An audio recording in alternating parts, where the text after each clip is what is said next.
And thanks for joining us here on PM Express. It has been one of the biggest controversies over the last week. It started with a statement by the Attorney General's office, and that sparked a storm. And so we said, okay, on the back of the latest press conference address by the Attorney General himself to add a bit more meat to his earlier, very brief press statement, we said, okay, let's do a bit of digging. And this is a story that we covered quite extensively at the time it was happening in between 2017, 2018. And a lot of the facts have become pretty hazy. And so we need to track that and understand where we are currently and why we are where we are. But also understanding what really are the resolutions and what are the various parties' role in trying to come to a conclusion that is ultimately beneficial to this country.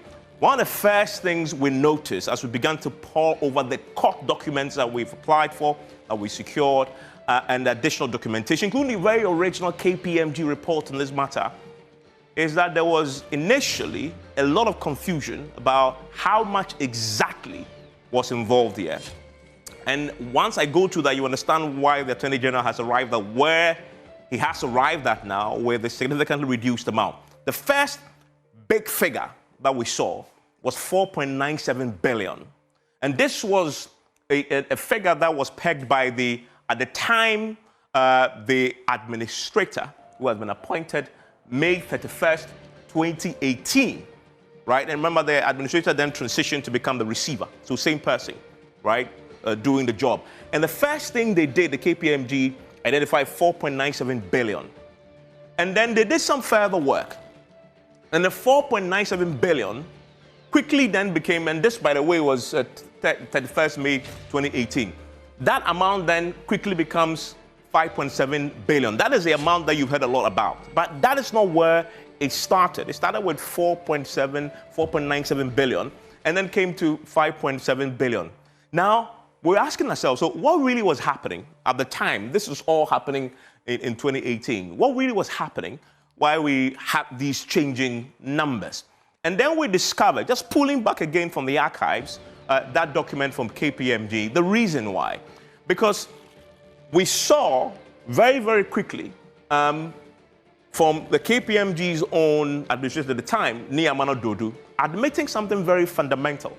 He says, we have not sought to verify information or perform procedures necessary to express an audit opinion on any financial or non-financial information contained in this report. So they haven't done any verification at the time. And it took quite a while for them to sort of come to terms with what really was happening at the time. In fact, it took years. And I'll illustrate pretty shortly. From 2018, only 2024, last year, before he came to a settled figure, or what appears to be a settled figure. Just pause for a second. 2018, 2024. We'll come to that 2024 figure pretty shortly. But he admits in that very original first KPMG report that really formed the basis of the revocation and all that, a fundamental caveat, which is that they haven't sought to verify information or perform procedures necessary to express an audit opinion on or financial or non-financial information contained in this report. And then it didn't stop there. It makes another disclaimer, again, trying to get you to understand why he can't be certain about any figure. It says, accordingly, we are unable to determine the extent to which information provided, of course, to them, are complete and accurate, and the report should be read in that context. And that is very important. The question that you need to ask yourself is, did the decision makers at the time, the finance ministers, read this document and take the actions within this context that a lot was not verified? We'll come to another opinion as rendered by Godfrey Dami himself. That also explains this question I'm asking. But a big question that we asked when we saw this, because we also saw the changing numbers, was, okay, so if you haven't verified, how did you first start at 4.97 and then end at 5.7? When clearly from your own admissions in the audit report, nothing has been verified. So that is really the genesis of the problem with this UniBank issue. That is the genesis of the problem. And then as we go through, you understand why once you start off with this, you then begin to get a bit conflicting with the numbers and how to resolve it and who is going to pay what. So first understand this background. But really, for those who wanted to sort of catch up on why really this became an issue, three things really. The accusations then of the liquidity and solvency, they claimed that unmet payment obligations and also misuse of liquidity support, were broadly the accusations that were leveled against the shareholders of UniBank. Now, a few additional things that we also found was fascinating. Shortly after all this began to happen, and they wrote to the shareholders and the directors of the bank, the shareholder did something fascinating. And they were writing to, and this was on the 5th of June, they're writing back, right, where the 5th of June, 2018, committing at the time to inject 1 billion by mid-July. So between 5th of June when they were notified, they said, well, by mid of June, we can give 1 billion back to get the bank on the path to recovery. 1 billion first. So shortly within a month, they were willing to give 1 billion.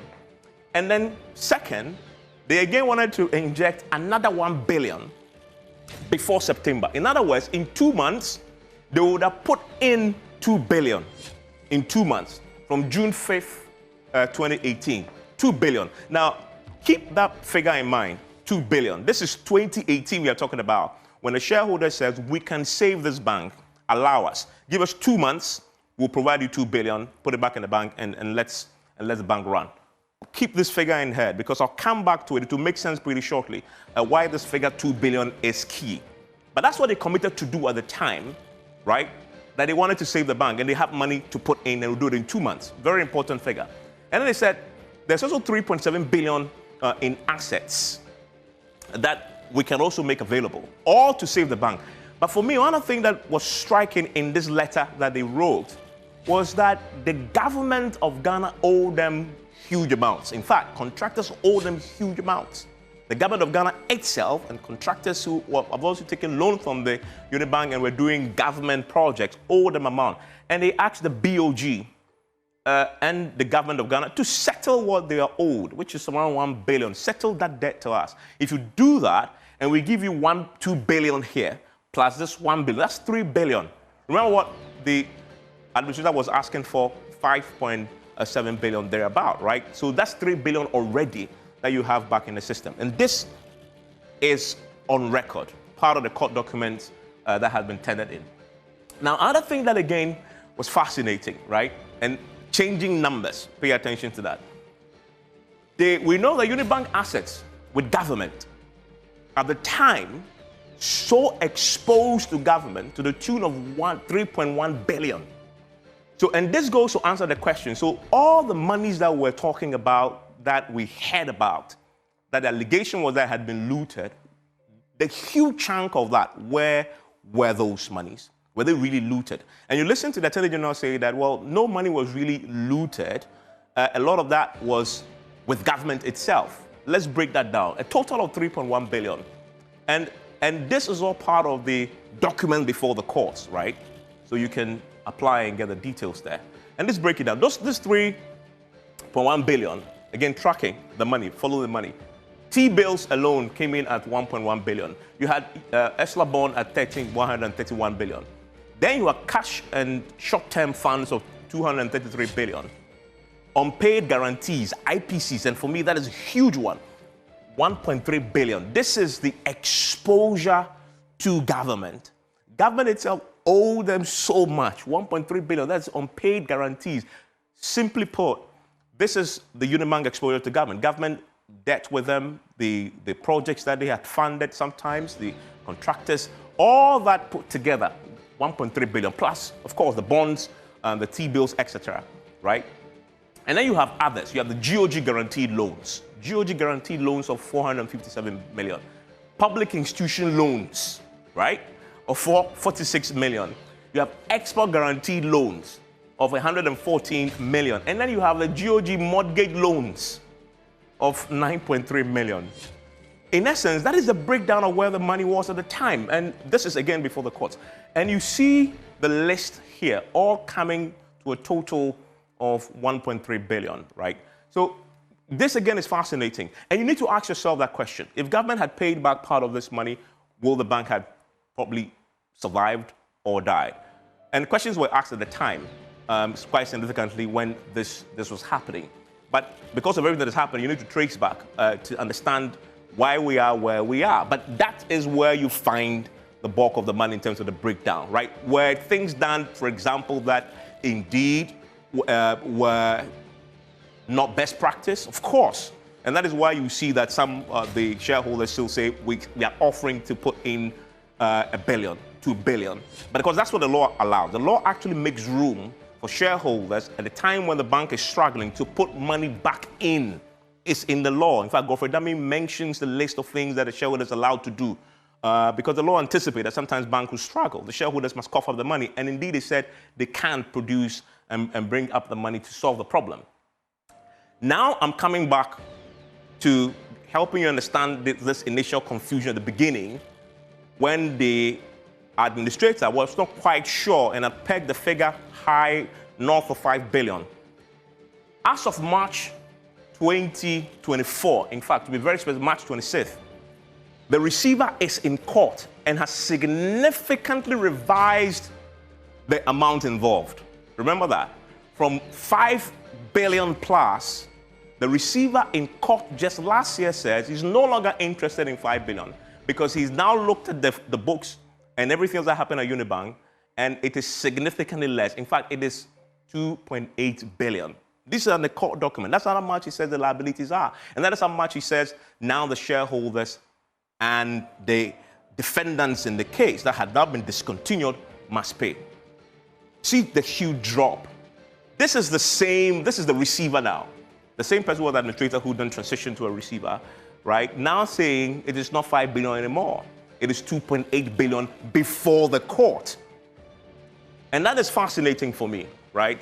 Clearly tells you that the premise of the case against UniBank at the time was fundamentally flawed because the man himself, who is leading the thing, the receiver, had come down to 2.8. And once you see numbers changing as consistently as it has, as I've illustrated, then it says you may not be on solid ground.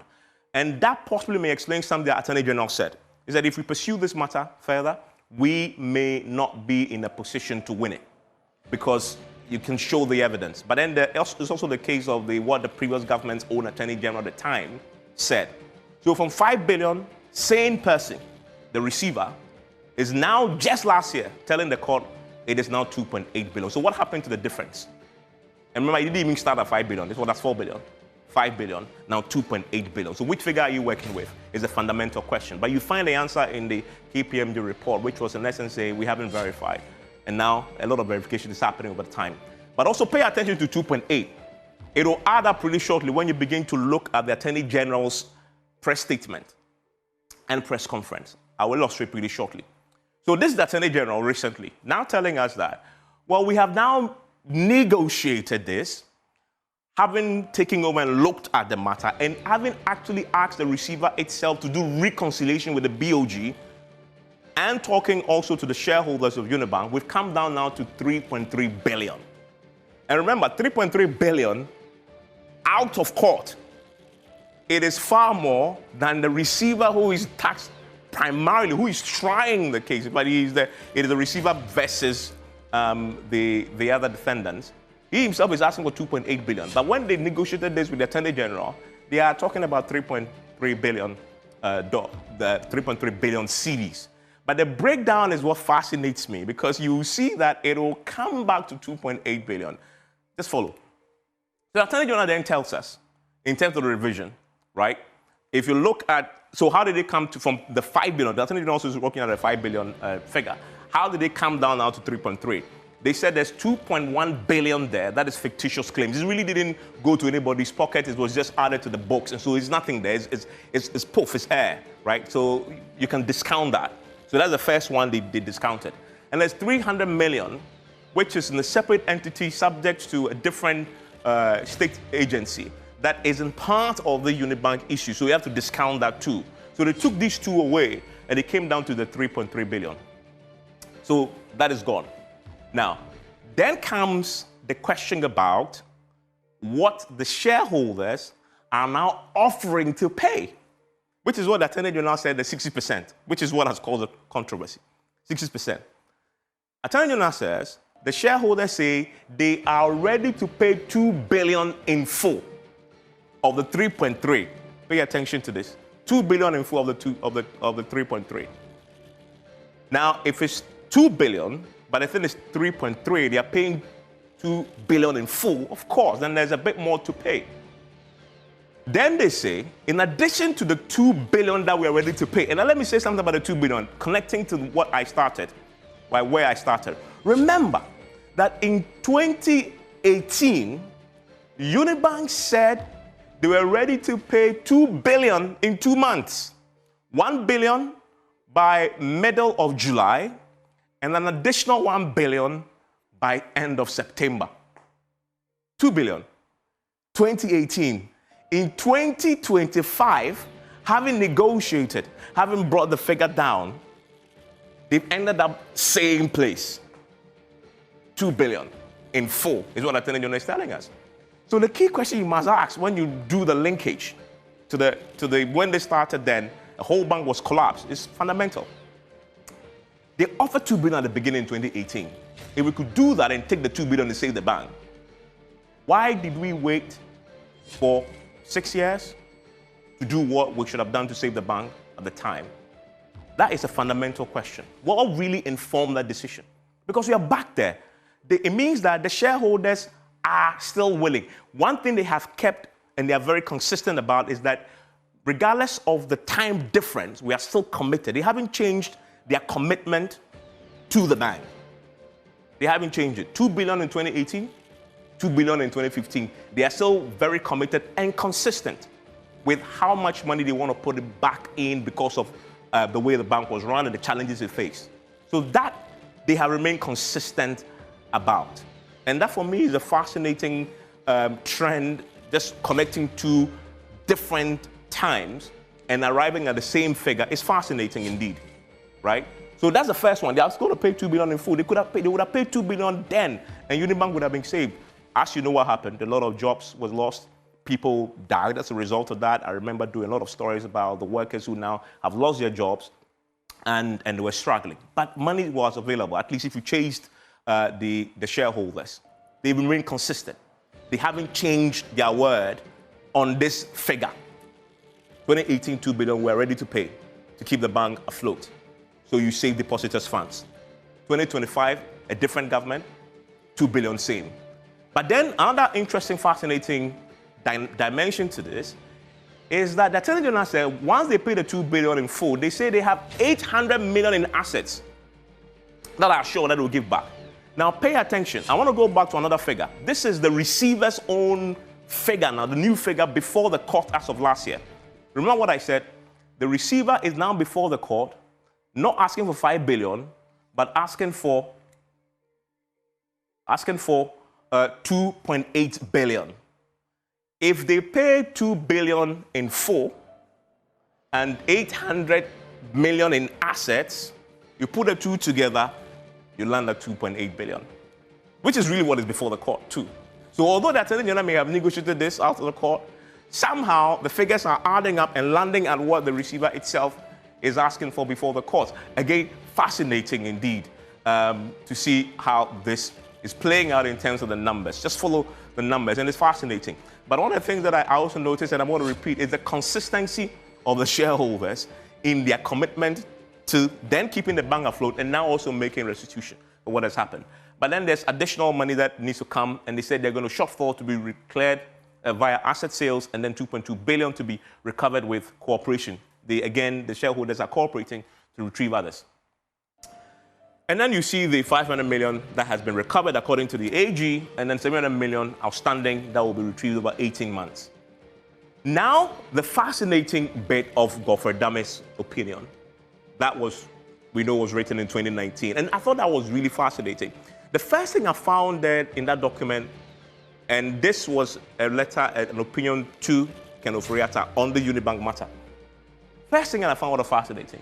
In June 2018, UniBank administration is notified that of this $868 million that they are owed, that is owed, right? So the UniBank notifies the administrator at the time, notifies they had been put in charge, notifies the government that you owe UniBank 868 million. That is what this is about, right? The government, you owe UniBank 868 million. So pay us the money. That was one of the fundamental jobs of the administrator at the time. But this was in June 2018. To be precise, this was on the 22nd June 2018, when the administrator, who had been put in charge of trying to run the bank, trying to save it, etc., wrote to the Bank of Ghana and the government and said, look, if this bank must survive, you owe us to pay 868 million. And remember how that amount of money is very close to what I told you about the breakdown. It was then, when I told you the breakdown was just over $1 billion. At the time, it was also very close to $1 billion too. This is 22nd June. Then on the 12th of July, the Finance Ministry acknowledges this. And remember, the administrator was appointed by government. And then the administrator is telling government, you owe the bank you put me in charge of, right? So make the payment. Finance Ministry acknowledges the letter and says we are validating and verifying this amount. This was 12th of July. Between 12th of July and the 1st of August, when the validation had not concluded, the government moves to revoke the license. And this throws up a very obvious question. If the administrator is saying, owe us money, pay, Finance Ministry acknowledges and says we are validating, do you wait to validate and see if you pay back what you owe the bank, you add a bit more to it, you can revive it?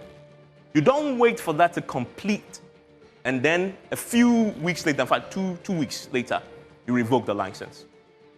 Follow. I'll come to what Godfrey Adame said quickly, but this is all in his opinion. And then on that same day, a few things interesting happened. I'll jump the 2nd August one. On that same day, a few things happened. First, they revoke. Same day they revoke, they create another bank on the same day called the CBG. Revoked on the same day, created on the same day, was given the universal license on the same day, and on the 2nd of August, begins operation. All happening in 24 hours. It's virtually impossible.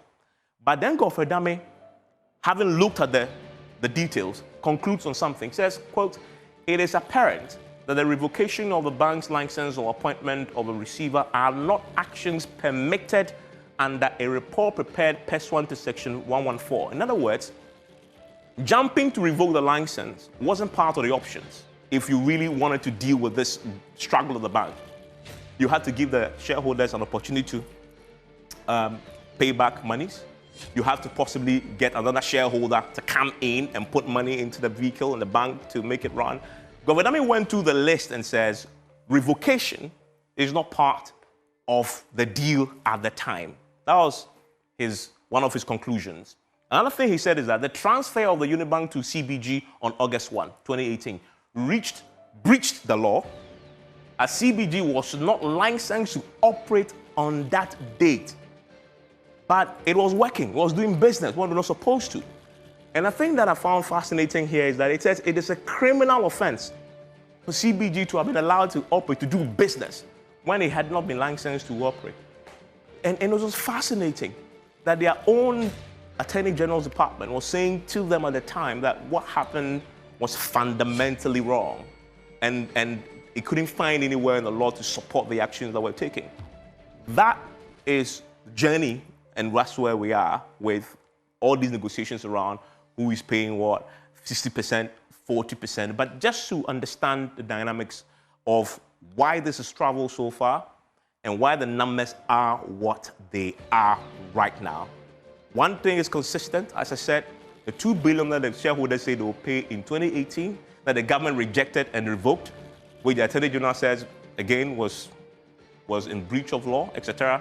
The same amount they are ready to pay now. This government, the difference is that this government have accepted it. But after the bank had been collapsed, right? After the bank had been collapsed. That's the story. My guest will join me for analysis of this. So what are the implications? What lessons can we draw from this? And we have a financial economist joining us to break this down. Because whilst we have this conversation, we must learn lessons for the future. And then we'll look also at the legalities of this. So what does this really mean legally? Details after this.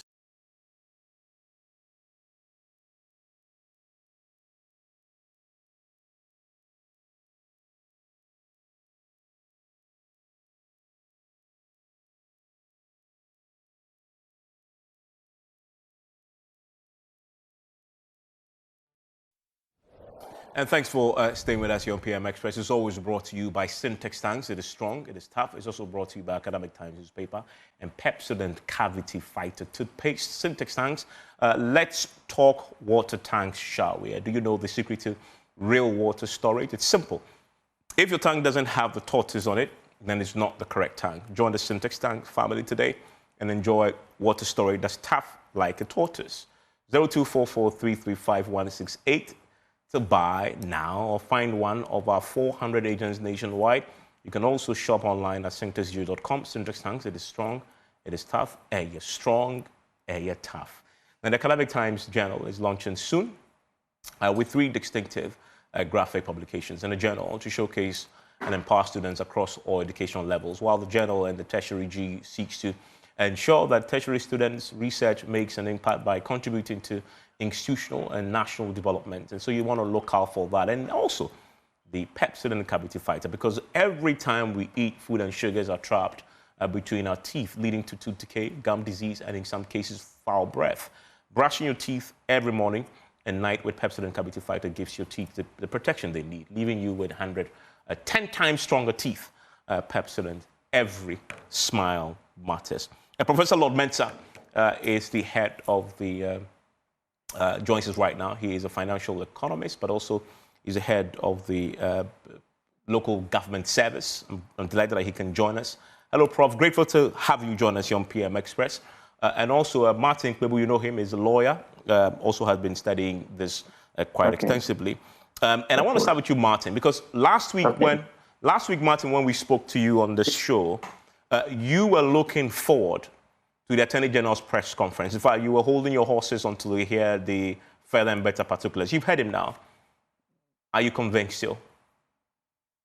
Yes, I'm convinced. I'm more convinced than the beginning. And I'm happy that I took that position that we should hold our horses till we got further and better particulars. And I'm happy that I've been vindicated. But I also stuck out my neck that, look, putting everything together, I didn't think that Ayine would just sell the public so short. And I'm convinced by what I've seen, okay, this further information, that Dr. Ayine, the Attorney General, is on the right path. And of course, based on what he said, you know, we've not heard the last from him. He's going to have to give us further updates as time goes on, because you see that the 824 million that the Dufours gave to they are in property, not cash. Yeah. That the Dufours have transferred to UniBank. They say when they attempt to sell, or when they sell and there's a shortfall, then the Dufours have to make up. So that means that will have to give us updates on the sale. Similarly, for the 1.2 billion that they are retrieving from the beneficiaries, out of which they say they've retrieved about 500, right? And so left with 700. It also implies that from time to time, the Attorney General, Dr. Ayine, would have to give us updates. So overall, I'm okay. You know, like I keep saying, from day one, I've been saying that half a loaf is better than none. But you see, the naysayers kept saying, no, let's take all the 5.7. Let's take all the 5.7. It turns out there was never any 5.7 billion. Evans, I'm happy you verified the facts. If you look at the KPMG report, right? Yes, 13 July 2018. If you look, signed by the same Amano Dodu, yeah, who subsequently became receiver, which is even given a raising an issue of conflict of interest. By his own beginning, that report, he said that 5.7 had not yet been verified. Yet when this matter came, a lot of people went to town. No, we are due 5.7. We are due 5.7. Evans, you have shown. So I'm holding the report here, Amano Dodu's own report, signed by him, 13 July 2018. You see that he says that, as stated in our engagement letter, unless otherwise stated in our report, we have not sought to verify information contained herein or perform procedures necessary to enable us to express an audit opinion, blah, blah. There was a disclaimer. And that's how come subsequently, when they went to in court, they sought an amendment and then revised the figures down. Evans, maybe I missed that part, but I heard you referring to the lower figures. I'm interested in also showing, because, our citizens want to see the document. There is an amended rate of summons, okay, in the suit between UniBank Ghana Limited in receivership. That's the one Amano Dodu led. Against one, that's first defendant, Dr. Kwabena Dufour, second, Hoga Holdings, third, Hoga Properties, etc. You go to paragraph, this is the amended rate, okay? Pursuant to leave granted on the 24th of March, 2024, during the NPP administration. That was when this amendment was done. If you go to paragraph 51, 50 and 51, let's read for emphasis. I know you said it, but our citizens want to see. This was during the NPP administration, not this current administration. Paragraph 50, it says, the plaintiff avers that having traced the various transactions that led to the debt, it has discovered some of the direct beneficiaries of the transactions, and is in the process of pursuing those beneficiaries directly for amounts they benefited from, totaling 2.5 billion. That's paragraph 50. So you see, the receiver himself says he's following some beneficiaries for 2.5 billion. Direct. Then go to 51. Look, plaintiff further avers that as a result of paragraph 50 above, it is pursuing the defendants, that's Dufour and Co., in this action for a total of 2.8 billion, being the difference between the debts, okay? Yes, that's 5.3 billion, and the amount of 2.5 billion, which the plaintiff is pursuing the direct beneficiaries for. You see, so the key thing is that you don't have 5.7 billion with the Dufours, no. And then you say, so from this, they say that, look, 2.5 is with some other people.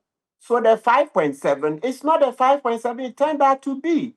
So why all the, hue and cry? Sometimes I support that when you make noise, it helps duty bearers to, to keep them on their feet, etc., keeping them right in check, accountability. Yes.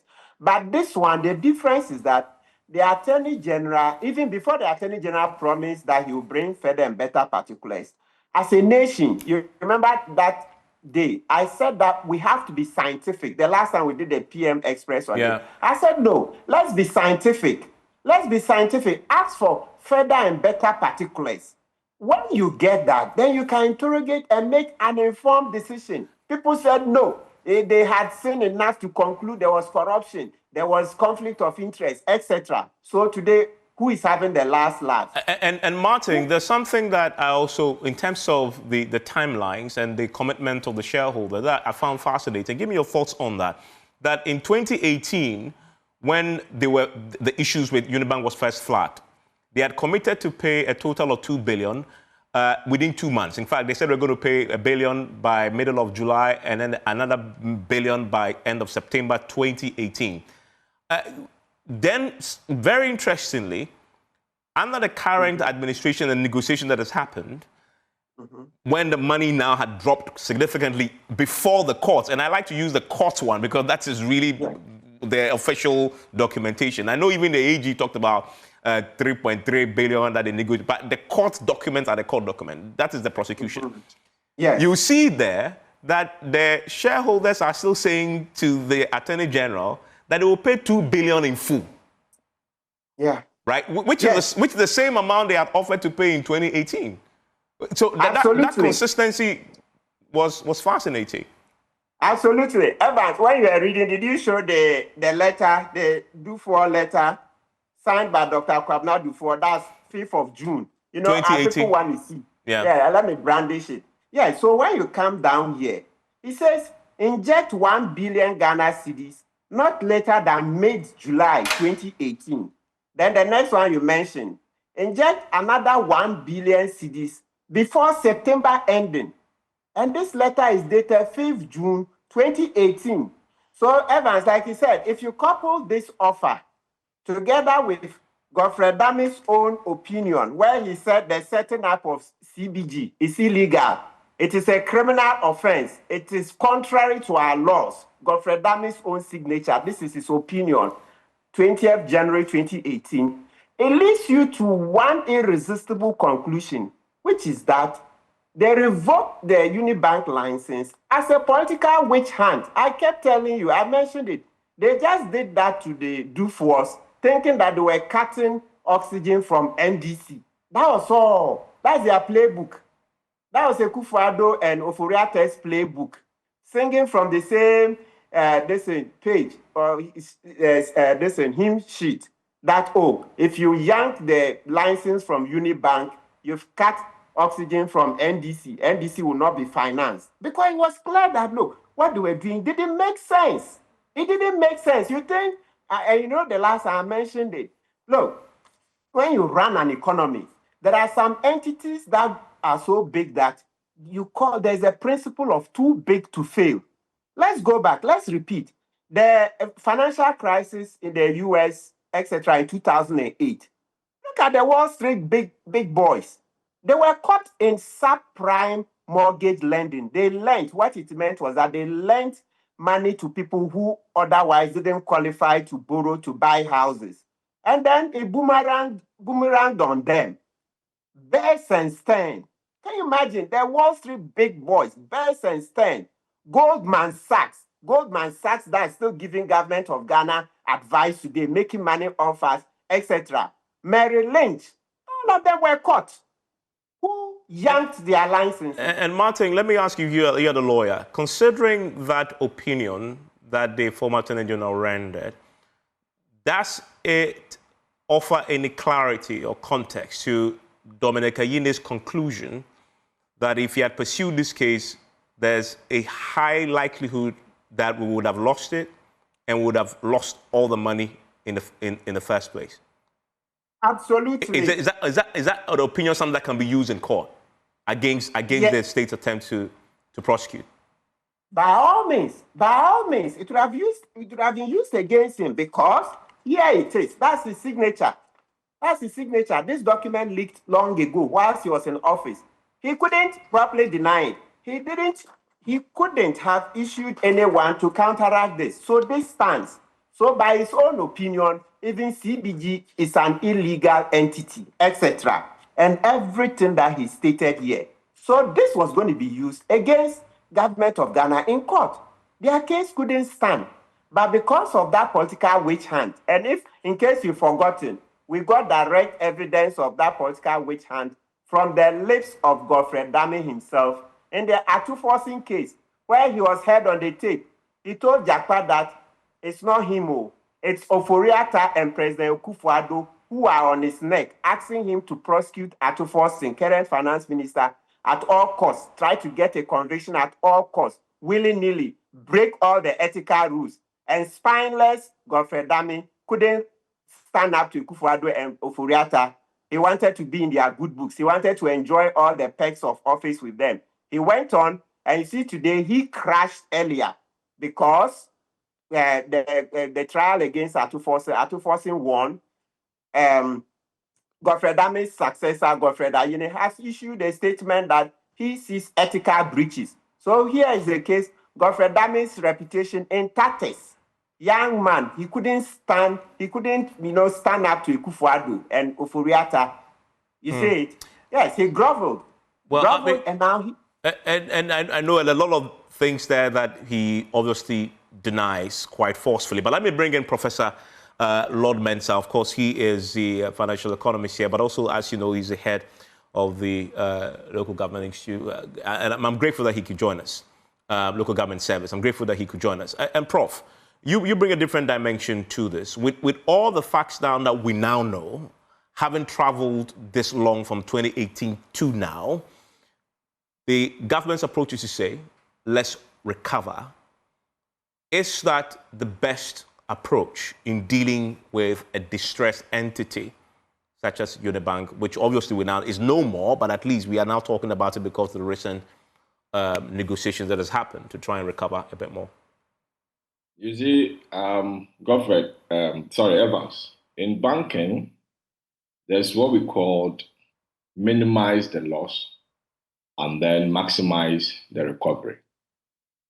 And for me, this is a principle that's a baseline for banking activities, be it at the central bank level or at the lower bank level.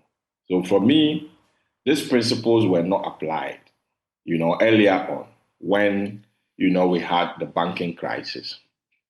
You see, let me go back to the too big to fail, mantra, which has been resonating in almost all the, banking sector literature that we know. The existence of bank takes several dimensions. And to some extent, the longer the bank stays, the more the bank tends to open up its stakeholders. So when you talk about the existence of a bank, you're looking at government interest in there. You're looking at employees' interest in there. You're looking at owners' interest in the bank.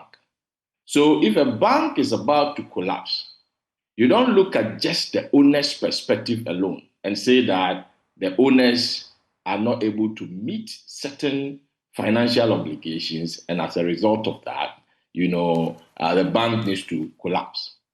You have to look at what the government is getting from, the bank. We're talking about corporate tax here. To the extent at the point where the banks were being collapsed, we're looking at corporate tax between 25% to 30%. You have to look at the employees as well. People who are working and able to put food on the table for their kids. As a result of working in the bank, they've been able to manage their homes, put their kids to certain levels of, education. So if you should collapse the bank as a result of pushing for the interests of the government, you end up sacrificing employees and at the same time, the state as well. And that is what we saw, earlier. So if you have a bank that, as a result of solvency and liquidity issues, they are owing to the tune of 4.97, billion, and the bank has made an attempt of giving you 2 billion, you have to take it. Okay. You have to take it because in banking, as I mentioned earlier, you think about recovery and then you minimize the possible losses that are available. So if you take all these things into perspective, you will come to realize that the principles of banking was not followed at the time that, we were, cleaning up, the banking sector. And that is where, my good friend Martin would say that the motive was more of witch hunting than, following banking principles. Let's look at how much was pumped into the cleanup. Now you're talking about recovering 2 billion, which will be part of monies that government used in cleaning up the sector. So why do you collapse the bank and then transfer all the possible obligations to the taxpayer, to the point where taxpayer had to commit about 21 billion and over for the banking sector cleanup? When you can retrieve or you can recover some part of what these monies from the banks that were collapsing. So from where I sit, it has to do with the basic principles of banking, which was not applied in the entire banking cleanup. And Prof, also weighing on this for me. Yes, now this current government has negotiated and they decided to take the 2 billion. and then 800 million in assets.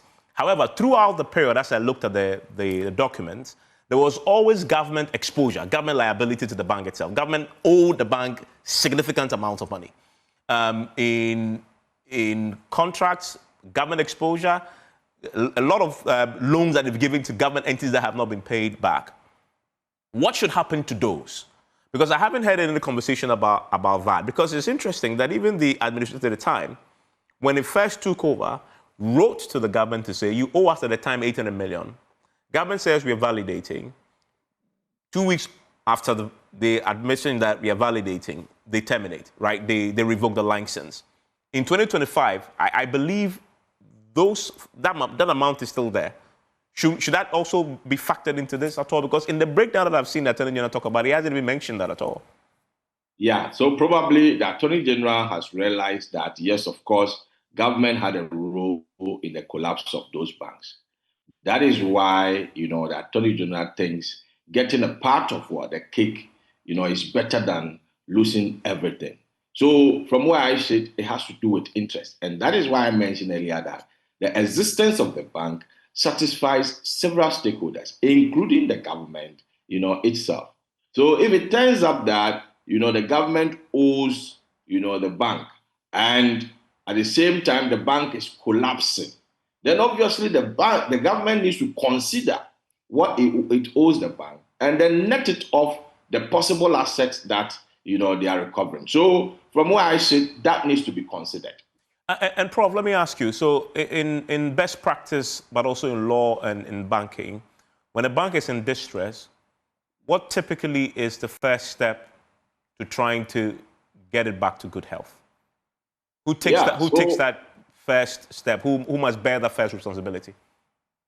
Right. So usually it depends on where, the bank is suffering from. If you look at the bank's balance sheet and it turns up that it's purely liquidity problem, then obviously you may call for liquidity injection from the shareholders. Okay. Now, if the shareholders are not able to do it, then possibly you may have to look at getting a partner, or possibly government may also come in and say, okay, fine. Looking at the economic situation, liquidity is dried up in the space as far as the private money is concerned. As a result of that, government may also want to pump in money to ensure that at least the bank becomes stable, and the money will not go free. The money becomes equity ownership, part of ownership in the bank. And once the bank survives and is able to build up again, the government can sell off its equity once again. So that is, usually the mechanism. And when you approach it this way, you're going to save, employees their jobs, you save homes, you save, government interest, which is the consistent, taxes that government will be getting. And then also you save the shareholders. And you say that, and Martin, let me bring you in.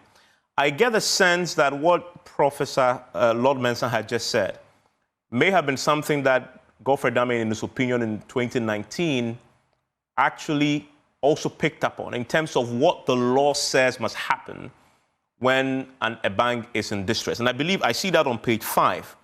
It says the measures. Absolutely. It says the measures which KPMG, with the approval of the Bank of Ghana, is authorized to institute in order to ensure capital increase and boost the stability of the bank, consequent on the delivery of its report and on the strength of same, are spelled out in section 115. 1, capital increase by existing shareholders, and Prof makes the point. Yes. 116, recapitalization by new shareholders. So if the shareholders can't do, get new shareholders to do. Merger, sales, other restructuring like transfer of assets and liabilities. Mandatory restricting of liabilities, removal of directors and key management personnel. Is that the exhaustive list of what must happen? It doesn't include revocation. Absolutely, Evans. You got it. You are spot on. So that is, once again, let's brandish it so that viewers can see it, so that they can read the report for themselves. Godfrey Dame himself says revocation is not one of the active steps. So he says, 1, section 115, capital increase by existing shareholders. 116, recapitalization by new shareholders. 117, mergers, sales, and other restructuring, right? 118, mandatory restricting of liabilities. 119, removal of directors and key management personnel. Evans endorsed me to read a bit more. He says, it is apparent from the foregoing that revocation of a license of a bank or specialized deposit-taking institution or the appointment of a receiver are not part of the actions that may be taken pursuant to a report prepared under section 114. That's Niamano Dudu's report. You can't do it. Then he goes on to show how if you cannot even terminate the receivership in less than 6 months. The next page. So you see, his own report, Godfrey Damme's own report, rates large on the witchcraft, the witch hunt, political witch hunt. Look, there are still more. He says that, secondly, page 7, it is beyond dispute that the official administration of the official administration UniBank was placed under terminated with the revocation of the license of that bank and the appointment of a receiver for selected assets and liabilities. It seems that these actions cannot be supported. Listen, Godfrey Damme himself. These actions cannot be supported in terms of section 112, subsection 2 of Act 930. As observed above, section 122, subsection 2, stipulates 4 circumstances under which official administration may validly terminate at an earlier time, including a situation necessitating a revocation of the license of the bank under section 16 or liquidation, of the bank in accordance with section 123. That's based on the clear language of section 122, subsection 2. Any revocation of license pursuant to a recommendation of the official administrator under section 122 may be done in accordance with section 14 of Act 930. So he goes on and shows that this is wrong. That is Godfrey Damme himself. Okay? It therefore cannot be asserted that the termination of official administration was effected in accordance with section 122. That's Godfrey Damme once again, page 7, slamming his own government. That's Godfrey Damme. You see, so the termination of the receivership 4 months when they were supposed to go 6 months, he says it cannot be done. So he goes on and on. That is it. It's good this report leaked. Good riddance. Today, that is it. That is it. So long and short, this was just a political witch hunt. As I said, go to the US. The big boys. You know Merrill Lynch, you know Goldman Sachs, you know Bears and Stearns. They said too big to fail. People told Obama, how? Then it means that this is chronic capitalism. You are privatizing profits and socializing costs. People said everything they could to Obama. Obama stuck to the principle, too big to fail. Too big to fail. And I'm happy Professor Lord Mensah has said it. He's a banking professor, right? Yes, we have read it. I remember in the US, 08, 09, you would go there on holidays, you would see stuff. So I saw with my eyes, right? And then if you sit in Ghana here, you see on CNN, etc. And Martin, I need to ask you something that the Attorney General said. He's been criticized for taking this step to recover. And the question that was summarized, but why didn't you simply go to the court process and get an outcome from the court? But he then justified by introducing a term, which is non-conviction-based asset recovery. Is that a thing? Yes, absolutely. Absolutely. But before I go on, or in going on, let me sound this caution a bit. Some technical people don't like the use of that term. But they should realize that it's not as if there's one book in this world where you get non-conviction-based asset recovery defined. No, each country can modify on its own. So from its name, non-conviction-based asset recovery, if you take it literally, it means recovery of assets from somebody when he has not been convicted of a criminal offense. That's good.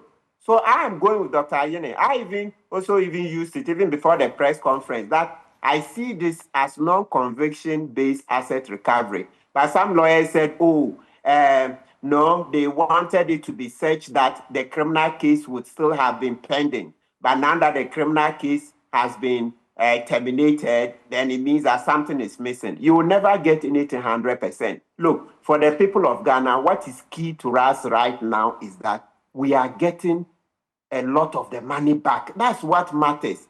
Of course, they do first know that they are not going scot-free.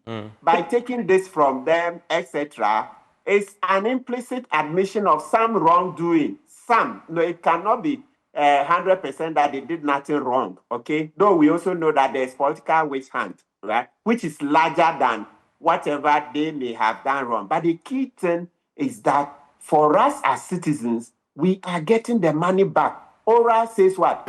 Operation Recover All Loot. So, and all loot doesn't mean literally go for 100% when you risk getting zero. Let's remember, for those who say that, oh, we are not recovering all the loot. When Godfred Dami didn't pay heed, when it was clear that the Japa case, he could lose the case, he went on and we lost everything. We lost everything in the Japa case. We didn't get one CD. So look, once beaten, twice shy. Let Ayine recover what he can recover in this UniBank case. We don't want this Godfred Dami's own opinion to be used in court against us, KPMG's own report, etc. We don't want those to be used against us and then we lose the case. I mean, Ghana is a corporate institution. We'll continue to exist. Let's have patience, right? Yes, it will get better. Let me bring in Prof. Prof, today the BOG governor was asked a question about whether he's under pressure to restore the licenses to some of the banks that we know were collapsed at the time. Knowing what we now know, having tracked the documents over time from 2017, 2018 to now, do you see a path to restoration of the UniBank license? Yes, I foresee that because if you take in our banking space, we are looking out for a situation where the banking space will be dominated by, local ownership. Okay. The reason why I'm comfortable with the non-conviction asset-based, non-conviction-based asset recovery is that let's look at the happenings holistically. I mean, whatever money that was stashed out, whatever money that was, taken out as a result of creating the liquidity and solvency problems, those monies were invested in the country. The only problem is that it wasn't invested appropriately to meet the liquidity needs of the bank. And so there is that kind of multiply effect within, the economy as a result of the losses that, the banks made. So if you are taking, the government into perspective, then obviously recovering part of it and then possibly, documenting the possible ways that brought about the losses. And again, ensuring that it is not repeated. I would say with experience and then the little that assets that the UniBank has, it won't be wrong to restore their license and go back into operation. At least a lesson has been learned, and going forward, we know how to approach such situations from the bank's perspective and then also from the regulators perspective. You talk about lessons, and that is where I'm going next. If you look at everything that's happened, What are the big lessons there? And I'll come to the banking sector, but what about the political actors whose job is to superintend a functioning economy? Any lessons Yeah, there? so one of the things that I will talk about is the establishment of holdings. You see, we've been silent on establishment of holdings where you have equity holders in a bank owning maybe hotels, owning maybe media stations and all those. When it happens like that, the literature is clear on it. There could be, a coverage. So because all the companies are within a certain holdings, if one is not performing, there's one likelihood to transfer money to the other to cover up. And I think Bank of Ghana may have to look at, that aspect. In England, if you're operating a financial institution, you may have to look at the holding structure within which the financial institution is operating, because there's a likelihood that there could be a cover up when one of the holding companies is not performing. So we may have to look at that side. That's one of the lessons that I would say, and I will recommend. And then the other one has to do with the way and manner we rushed on the banks when we sensed the collapse. Bank collapse can come in so many forms. But the most dangerous one is that when the bank collapses on its balance sheet all the way from the top to the fixed asset, but then a situation where a bank is collapsing, but then in the end, it has to do with liquidity. That means that that bank is suffering on only the upper part of its balance sheet. The base is okay. We're talking about fixed asset and other asset that the bank owns. So if it happens that we are going by the second case, which has to do with liquidity, then obviously we have to look at how we can, possibly coerce the shareholders to pump in more money, or possibly look at how we can, engage partners to also come in to share the ownership. So effectively, we shouldn't rush in collapsing banks, because the existence of banks takes on so many dimensions. The entire country benefits from the existence of the bank. Individuals benefit from the existence of the bank, and then the owners of the banks also benefit. So we may have to look at it holistically, not to target the bank as we did in the 2017-2018 banking sector cleanup. I mean, and from a legal perspective, Martin Kpebu, does UniBank have a case for restoration of its license? Oh, absolutely. That's clear.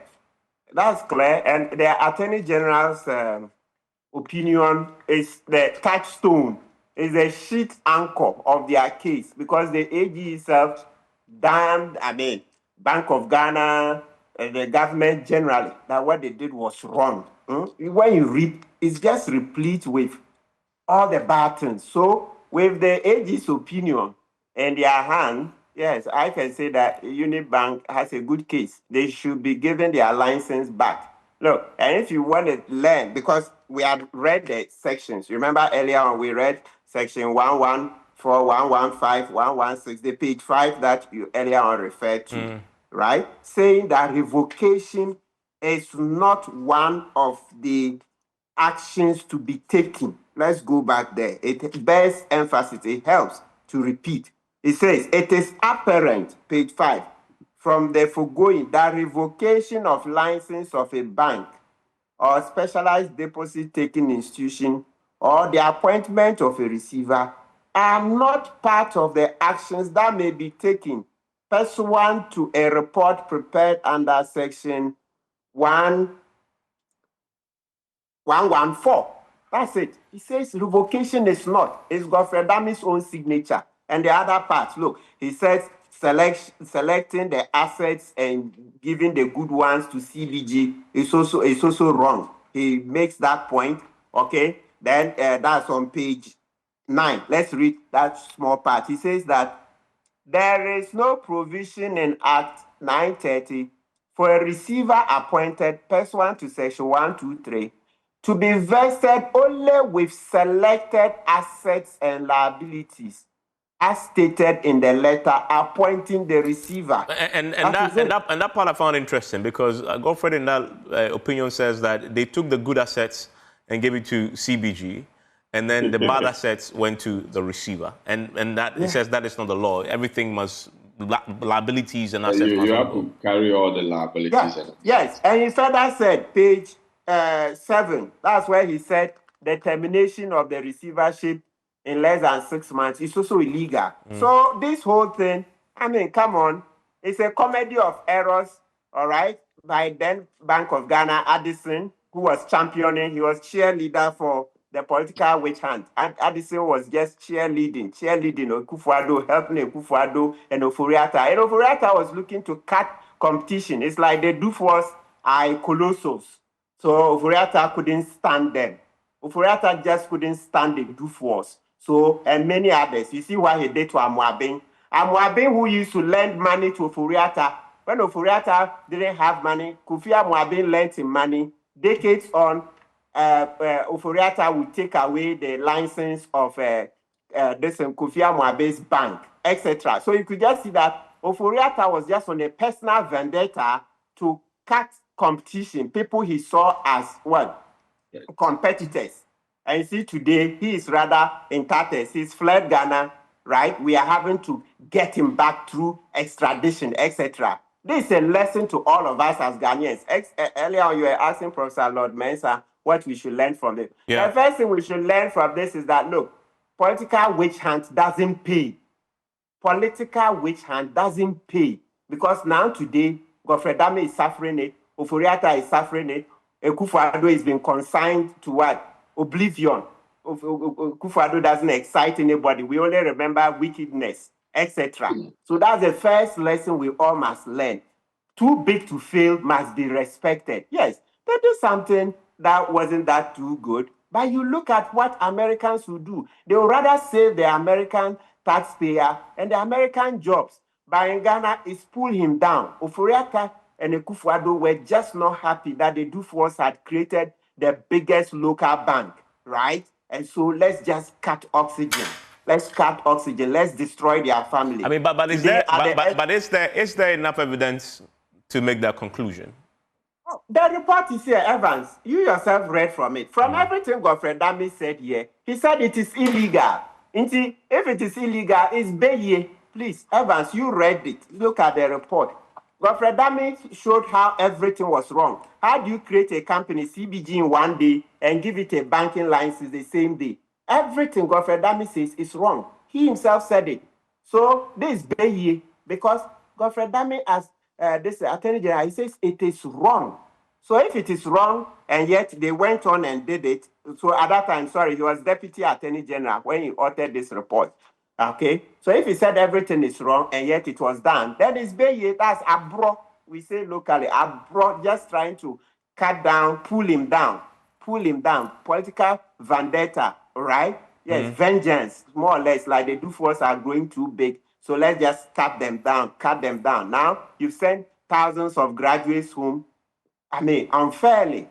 So yes, the Dufours deserve their banking license back, and I'm sure that next time citizens will not also sit down and allow politicians to ride us roughshod. Next time a politician tries that, I'm sure we'll be out in the streets and we'll throw that politician out of office. Yeah, I mean, and Prof, so what do you expect now from the AG, now that they have reached an agreement? 2 billion will pay in full, 800,000 in assets, and they're also offering to help recover other assets. What else? What next for you in terms of resolving this, bringing some closure to this?